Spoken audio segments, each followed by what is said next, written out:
the trick that cut divorces by 25% and saved my family's company.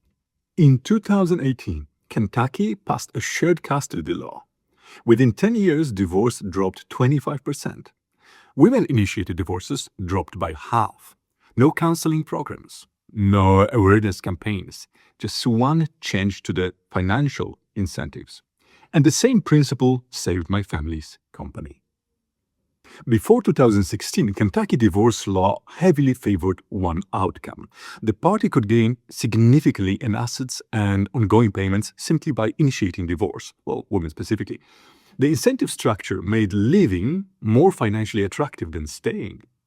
House Bill 528 changed that. It introduced a default 50-50 custody split and significantly reduced long-term alimony. Suddenly, the financial calculus of divorce changed completely. When living stops being profitable, people find reasons to stay and work things out. This isn't a comment on marriage or gender. It's a lesson in incentive design. When you change what people gain or lose from a decision, you change the decision, or at least heavily affect it. My uncle in a family bought a struggling manufacturing company. The previous owners had the classic management structure, heavy executives with bonuses and workers with fixed salaries regardless of the outcome. The executives were motivated. The workers weren't. Why would they be, right? Whether the company had a record quarter or a terrible one, their paychecks looked exactly the same. So he did one big thing. He introduced profit sharing across the entire company. Every employee from the floor up received a percentage of profits proportional to their role. Well, he fired the executives as well. Within months, productivity increased dramatically. People started suggesting process improvements. Waste dropped. People stopped watching the clock. Nothing else changed. Same people, same building, same equipment, same customers. The only difference was that now everyone had skin in the game. The company skyrocketed so much that within 3 years it has grown 27 times in size.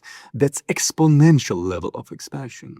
This is why behavioral economists call incentive alignment, when the goals of individuals match the goals of the system they're operating in. Most organizations, relationships, and systems fail not because people are lazy or selfish, but because the incentives point to the wrong direction. If your employee gains nothing from the company succeeding, why would they care if it does? Think about it. If your contractor gets paid the same whether the project takes 2 weeks or 6 months, why would they rush? If leaving is more profitable than staying, in any context, private or public or business, people will eventually leave. The question to ask about any system you're building is, what does each person gain from the outcome succeeding? If the answer is not much, you found your problem. 3 places to apply incentive alignment immediately. Those are your team or contractors, which means move at least part of compensation to outcome-based. Even a small profit share changes how people think about their work. They stop being executors and start being owners. Second, your customers. Structure your pricing so your gain is tied to their gain. Retainers that increase where results improve. Success fees, risk-sharing models. When your customer wins, you win. And they'll feel that alignment.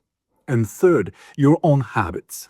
Most productivity systems fail because their reward is too distant.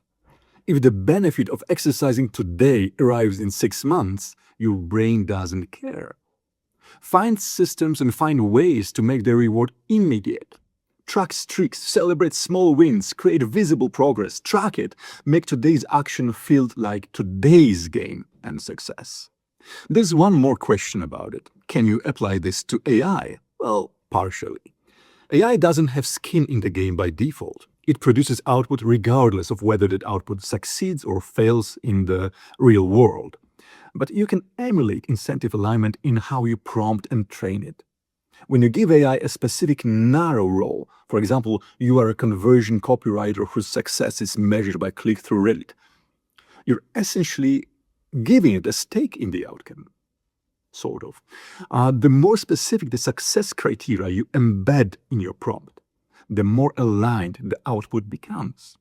The principle is still the same. Define what winning looks like, make it specific, and build a system around that definition. That's how you do incentive with AI. So now you know it. Kentucky didn't fix marriages with therapy. My family's company didn't fix the team building days. They fixed the incentives. Everything else followed. What incentive in your life or business is pointing in the wrong direction right now for you?